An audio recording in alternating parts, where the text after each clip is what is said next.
Beef, unfortunately, is a part of graffiti. People have probably been beefing with each other for as long as people have been writing. But that's not to say that beef is particular to Graff writers. Beef is something people just do. And if you believe certain religious allegories, then you believe that the first two fools that were ever born on Earth ended up beefing with each other and one took the other out.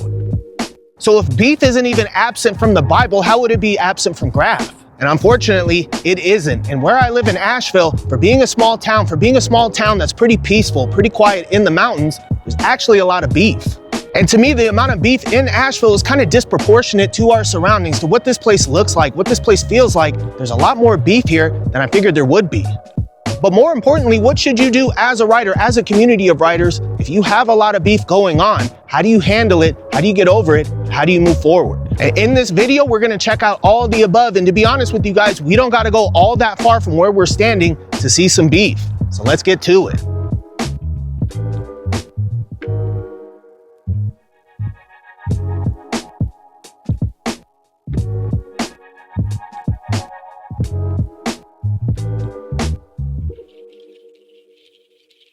I'm not gonna lie, the first time I saw this wall, I was a little bummed out. This isn't the hardest spot to get to. It's right off the street and it's guarded. Nobody really is gonna see you doing anything on this side, but it's still not the safest place to be. You're taking a risk being here. And I can tell you guys, it smells like human mierda right here. So it's not the most pleasant place to be. So when hitting up this spot, you're taking a risk being here and you're sacrificing some human comfort just for your work to be gone over in such a way. And shout out to SUTOL. Before I started recording this video today, I let SUTOL know that he's gonna be featured in this video. In these IRL Graff videos, I've seen SUTOL up a lot, and some of you guys might have even seen SUTOL up in the comments of some of these videos. But SUTOL does this thing, he puts in a lot of work, and you can find his work all over Asheville. But unfortunately, some of it you can find dissed in this kind of way. If I come across something that I've painted and it's dissed, it depends on who it got dissed by. I mean, I'll take a second to realize and look at it and say, well, does this person really want, to do something about it? Are they going to keep back and painting over it? Or is this just civilian stuff? That also goes without saying the location it's painted in. Because there are some things I painted that are really hot spots, like for not, like police activity or to get caught, but where either homeless people sleep or civilians want to practice, do some things like that. That kind of stuff I won't get heated over.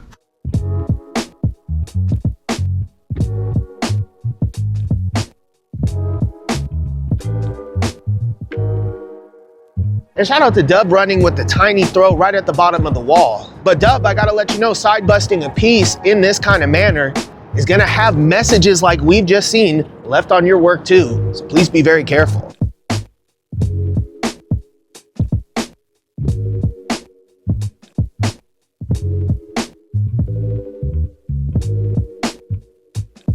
And if it bummed me out to see SUTOL get dissed, it really bummed me out to see this stutter throw get dissed too. And that's not because I know Stutter and I have an affinity for him. I've never talked to him before, but I really like the style of this throw. And I feel like that kind of is the first thing any of us ever learned to do, especially back in the day. And before I got back into Graff, I saw Stutter running right here for like maybe a year or two before I was back in the mix. And anytime I passed by here with my wife, I'd always just make sure to take a look at this piece of work and just admire it. So that's why it kind of sucks and bums me out to see it gone over, especially gone over with a very personalized diss. And this diss says, "Fight me, you short bridge toll." I don't know what the hell a short bridge toll is. I'm not really a bridgeful type of fool. I don't know if that's supposed to mean short bridge troll. I have no idea what this means, but I gotta figure Stutter knows what it means, and this message was intended for them. And I don't know the backstory on this particular diss, but I have some of the backstory about what's going on here, and as we explore more spots, you're gonna see more and more beef. You might see some of the same fools involved. If I know there's someone out there dissing everything, it's not going to stop me from getting up, because at the end of the day, I try to conserve, the paint I use and work on a budget just to try and get up and try and, spread as much paint as possible.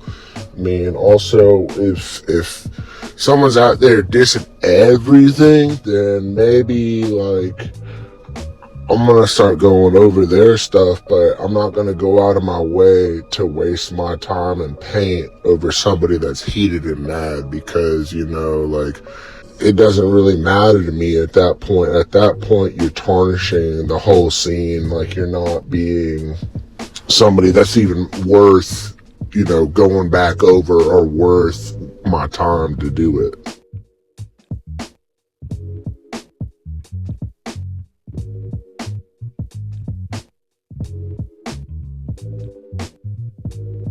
And when I came here that first time, obviously this stuck out to me. Lords is a crew from back home, and I see them up a lot here because some of the people from Lords live out here or come out here. And there was no way in hell that I was gonna see them just lay down a very simple tag over somebody's piece and not notice it. And if you guys that saw that video remember, I got really excited when I saw that Evade tag right there in the corner. Evade's a legend from back home and he's no longer with us, so there's no way in hell I wouldn't get excited seeing something like that. But in seeing the Evade tag, I missed everything else going on this wall. And as far as why all these folks all have beef with each other, I really can't call it. I can say I've heard some backstory, and I've heard some backstory from some of the people close to the situation. I will say I've only heard one side of the story, and one side of the story is not a complete perspective. And even if somebody's in the wrong, it's worth hearing why they did what they did. And from what I understand, this situation popped off the same way a lot of situations pop off. And that is, one person went over the other, and that person went back and got their get back.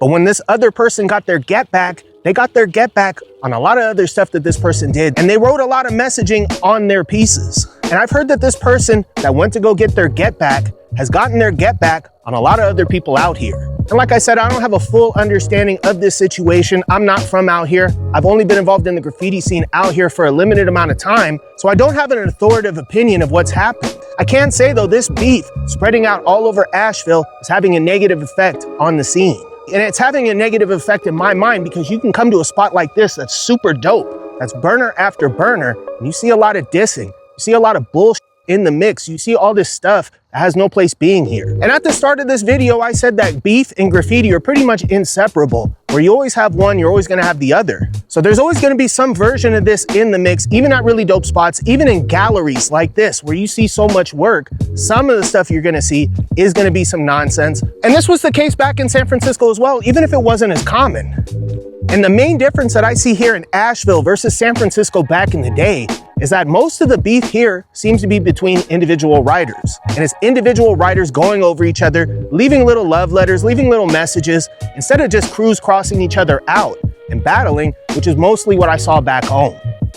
It seemed like beef between individual writers was kind of rare. More often than not, we didn't even really beef, it was just battling, it was just competition, it was just, hey, I think I'm dope, you think you're dope, let's see who's the dopest. And in my mind, that'll always be valid, and that'll always be a valid expression of our competitive spirit in graffiti, of our competitive spirit in hip hop. We're always gonna wanna know who's the best and show and prove.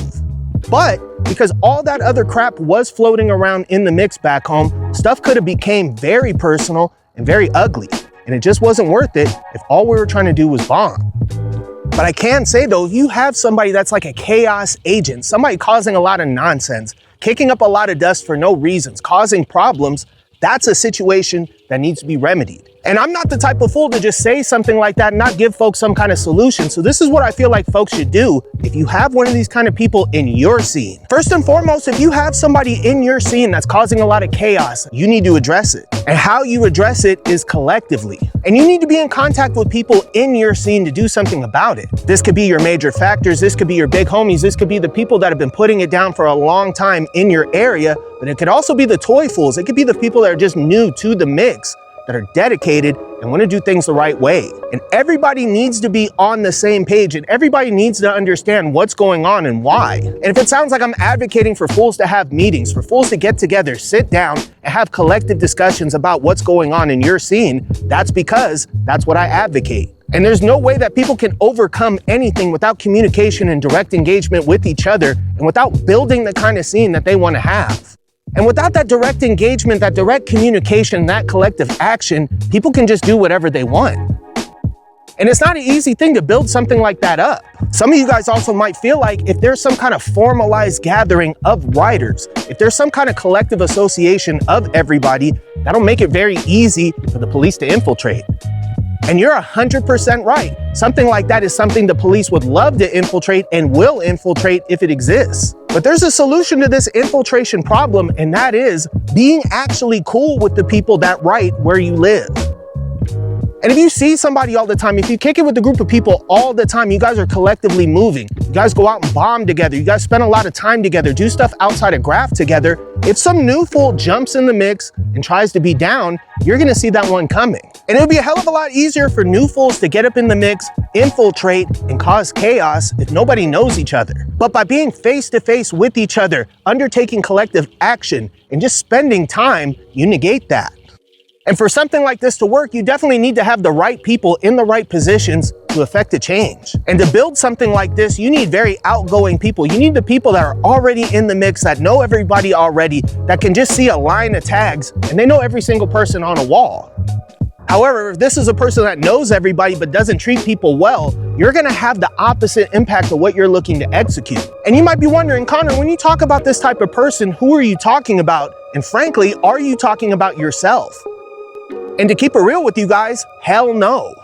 If it's me in charge of something like this, I'm gonna think every fool that shows up is the cops. And I think half the fools I run into are the cops anyway. And I'm very suspicious of pretty much anybody I meet, just based on all the stuff I've been through.